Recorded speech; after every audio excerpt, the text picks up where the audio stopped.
Hi folks, this is Butch, Sand Hollow Homestead, Sand Hollow, Idaho. It's a beautiful day today.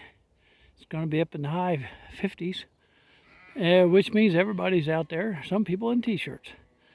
Me, I got a sweater on and I'm starting to wonder why.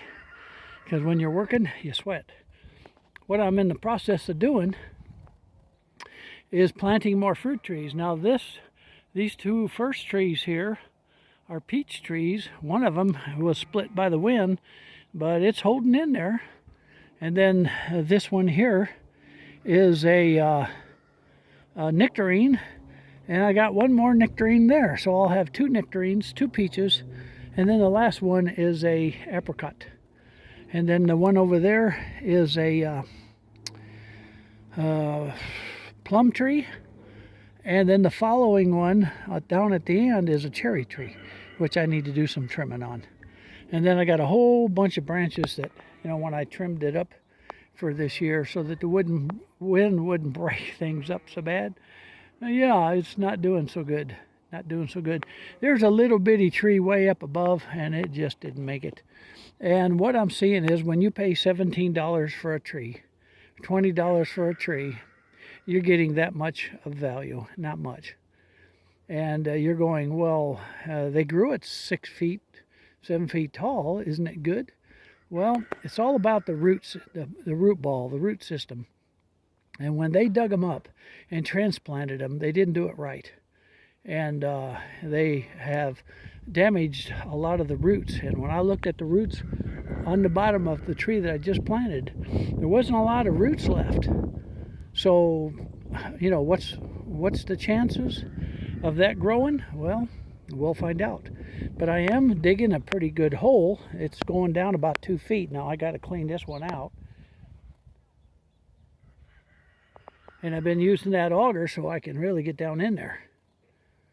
And I'll use the old-fashioned post hole digger, and we'll get in there and clean that out. And then I'll get some more water, get it ready, and so I got to finish this one. But I just thought I'd share that with you. Notice in his pasture, or his corral, he's got grass growing. Isn't that nice? Springtime is so wonderful, and you gotta let the horses or whatever. He's got sheep, and you gotta let them pasture on it as soon as you can, because once it grows up and it gets hot, the sun just cooks it away. And I've got some grass, but you see here, I got mainly weeds coming up, broadleaf, and I have sprayed and sprayed and sprayed, and yeah, it hasn't killed at all. But this area here was to my knees or to my waist. Some of it was to my waist in weeds when we bought the place 8.5 years ago, almost 9 years ago, I guess. So yeah, it takes time to grow up all the seeds that was dropped, and then you just got to keep cleaning and cleaning and cleaning. So anyhow, I got the old Craftsman going, Old Faithful, and so I better get back to work, folks, and I'll show you what it looks like when I'm all done. You don't need to see an old man digging and running an auger. You've seen them before, so I'll see you in a bit. Bye now. As you can see, I got a lot of weeds to burn. A lot of weeds to burn. This one's a cherry tree.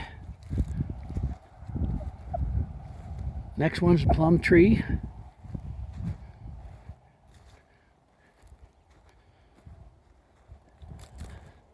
Then I have an apricot tree, 2 nectarine trees, and 2 peaches. So I've got them in. No, they're not all done exactly the same, but I got them watered good. Let it soak in good. I have not done any trimming. And I'm very disappointed in the root system on these trees. They were almost nothing there. They had cut off all the good roots. Now, is that the common practice? Or if you're a tree specialist, let me know, because when I see good roots being cut off, but yet they have all this wood on the top, that seems to be counterproductive. Is that the word? Now I am going to have to cut off all this extra stuff, and then I'm going to make 3 main branches that I can kind of shape, because the roots need that nutrition, not the top. And you can see they did have awesome roots. I mean, gosh, they was almost as big as my finger when they cut them off. And guess what? I got nothing. I got nothing, like a maybe the size of a shoestring. I'll show you the picture. Anyhow, still is a beautiful day, and I'm heading out towards the apple trees. I took me a little break. I had worked up a sweat, and I got some water in me. So now I am ready to go to the apples.